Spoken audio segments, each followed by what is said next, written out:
All right, so let's recap Real Housewives of Potomac episode 13, the Colorado episode with Angel. Hi, I'm Thalia. I run Retro Denver Finds, and if you want all of the Bravo things recaps, just hit follow. You won't regret it. Also, budget finds, so much more. Keep going. I have started watching Real Housewives of Potomac from the very beginning as of several weeks ago. So I am watching season 10 presently, and or just watching all of the series beginning from season 1. Now, I will say that Giselle's behavior at poking at Angel with a catfishing comment, she does a similar thing to every new housewife over on the show. She did a similar thing to Candace over at one of their dinners. Ironically, on another girls' trip, she poked fun at Candace and she's like, "Girl, when did you get your nose job?" Candace, I admire, was like, "What nose job? Did you get a nose job?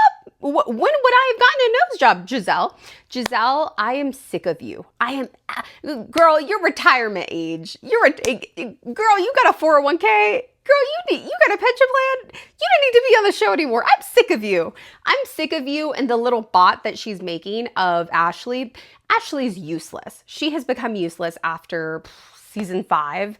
All she does is stir up drama, and not in a good way. She's basically a mini Giselle with the way she's behaving. It's entitled messiness, similar to Giselle. And I think how Ashley has learned her way throughout the seasons, from me watching it from the very beginning, is she sees what Giselle is able to get away with. She sees the respect that Giselle is able to maintain throughout her years on the show, maintaining that behavior. Giselle's never improved. She's apologized. I saw her apologize a lot in season 1. Have I seen that behavior repeat? No, because she thinks she's justified. And Ashley witnesses the behavior of the women older than her that she admires, considers besties, and thinks that's okay to continue behaving. Now, I'm pissed because I live in Colorado. I live in Denver. This is the Colorado episode. I'm really excited for Angel, and I'm not the biggest Angel fan, but I will say I am so ready I'm so happy seeing Angel finally step into some form of power. And I will also say, based on how I saw Monique enter the seasons throughout Real Housewives of Potomac and exit, I think that the reason the producers and they cast Angel for Real Housewives of Potomac is because they want another Monique, because Monique was incredibly interesting when it came to her storyline. She was a wag, but she also entered extremely self-independent. She self-identifying, like all of these things. She already had her own brands and was talking about her life, not her husband's life that did things for her occasionally. You know what I mean? But Angel from the beginning has come in wag. From the beginning, she's come in wag. She's come in identifying through her partner. I understand it, but again, this is a show where you have to be self-representing. You can't have an identity through your partner. Unfortunately, that is how Angel's showing up. So I don't know if she's going to have as much success as Monique did when she came in as a wag in the earlier seasons. But I am happy to finally see Angel stepping in her power. Again, Angel's an overthinker. I think she's just thinking about everything way too much.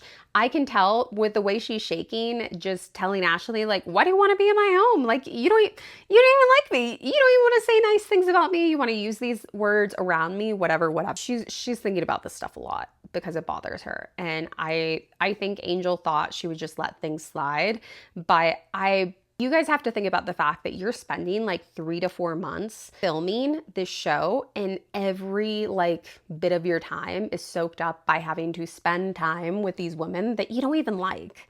You don't even like these women. Because they don't like you. They're not making it easier to get to know you. And the perspective of you staying on for several seasons with people that you don't like, I don't know if that's going to work out for Angel. Also, Angel and her husband run Wanderlust. I want to sign up for that. I'm going to be looking into that shortly because I want to go on a horse ride, and Bobby looks like he knows his trails. Me and my partner, we're gearing up. So far with this episode, Ashley is annoying me.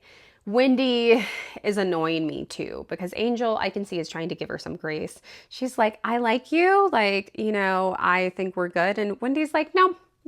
In her confessional, she's like, "No," but in the car, she's like, "I like you too, girl." You are intelligent enough to know this is a multiple choice answer that you need to choose, and you can only choose one out of all of the multiple choices. You can't You can't keep going back and forth and then getting upset when Angel's upset at you over it. Again, Angel's an overthinker. I don't think she's going to do great on this series just based off of who I see she is. Another Denver baddie, but you know. I am just, again, really frustrated by Tia, really frustrated by Giselle. They're just behaving incredibly like childish in the way of, we need to stick together. Like, I'm used to flying out. I'm used to this. It's just, it's very surface level drama that I'm kind of just sick of. I want deeper storylines, which is why I'm not upset about Monique coming back. I would love to hear about Monique's divorce, how she's handling everything. Monique, for me, was a great foil when she was in the show, especially considering Ashley and Giselle's behavior. If Ashley is not on as a main housewife next season, I want to see Monique, because I am absolutely sick of Giselle bringing nothing for the past 10 seasons. Giselle makes a storyline out of somebody else's life and a rumor and tries to ride that, or she doesn't try, she's been doing that the entire time. She writes that for the entirety of like the whole series, and then she gets upset when people call it out. And she gets upset when people are like, well, what about your life?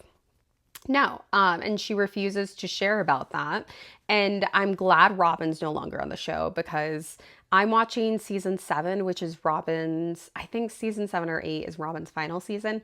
Robin does not give a shit. Robin does not like, Robin's great, also is a form of a foil, because I'm in season 7 where they're making up all the lies about Chris, Candace's husband. And even Robin's like, I think, Giselle, I think you're blowing this out of proportion. I don't think it needs to be like that.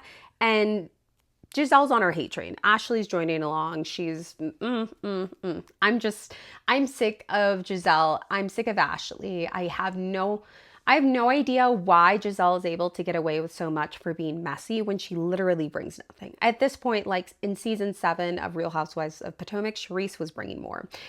Giselle has been bringing the same stale, like just messiness over and over again. She sees messiness as her job, and I get that. But at the same time, it is, you can tell the self-producing, and I think the audience is starting to be able to tell that.